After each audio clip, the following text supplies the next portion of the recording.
ഇന്നലെ വളരെ വിഷമിപ്പിക്കുന്ന ഒരു വീഡിയോ ഞാൻ പോസ്റ്റ് ചെയ്തിരുന്നു. മലപ്പുറം ദേശീയപാത വികസനത്തിൻ്റെ ഭാഗമായിട്ട് ഒരു മരം മുറിക്കുന്നതും നൂറുകണക്കിന് പക്ഷികൾ അതിൽ ചത്തു വീഴുന്നതുമായിട്ട്. ഇന്നിപ്പോൾ അതിൻ്റെ ഭാഗമായിട്ട് ഒരു ന്യൂസ് വെളിയിൽ വരുന്നുണ്ട്. ആ മരം മുറിച്ച JCB ഡ്രൈവറെ അറസ്റ്റ് ചെയ്തു എന്ന് പറയും. ദേശീയപാത വികസനത്തിന് വേണ്ടി മരം മുറിച്ചപ്പോൾ പക്ഷികൾ ചത്ത സംഭവത്തിൽ കരാറുകാർക്കെതിരെ വനം വകുപ്പ് കേസെടുത്തു.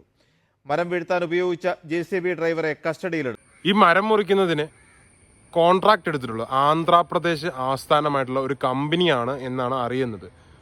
അത് വെറും ഒരു JCB ഡ്രൈവറിൻ്റെ അറസ്റ്റിൽ മാത്രം ഒതുങ്ങേണ്ട കാര്യമല്ല.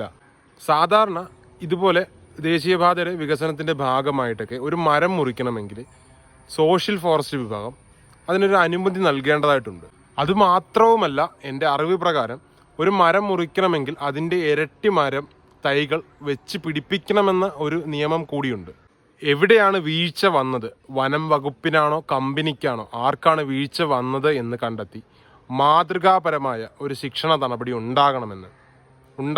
ഉണ്ടാവേണ്ടതാണ് പറയുന്നത്. വനംവകുപ്പ് ഉദ്യോഗസ്ഥർ രാത്രി ഇവിടെ പരിശോധനയ്ക്ക് വന്നിരുന്നു. അതിന്റെ തൊട്ട് മുമ്പ് ഇവിടെയുള്ള കരാറുകാർ ഈ ചത്തുപോയ 3 ചാക്ക് പക്ഷികളെ തൊട്ടു അപ്പുറമുള്ള സ്ഥലങ്ങളിലേക്ക് കൊണ്ടുപോയി എന്നാണ് പറയുന്നത്. അതായത് നമ്മൾ ഇപ്പോൾ ഇവിടെ വന്നപ്പോൾ തന്നെ 100 കണക്കിന് കിളികളോട് ചത്തു കിടക്കുന്നത് കണ്ടിരുന്നു. അതൊന്നുമല്ല, ഭയാനകമായ എണ്ണമുള്ള കിളികളാണ് ഈ ഒരു മരം മുറിക്കലിലൂടെ ജീവൻ നഷ്ടമായിരിക്കുന്നത്.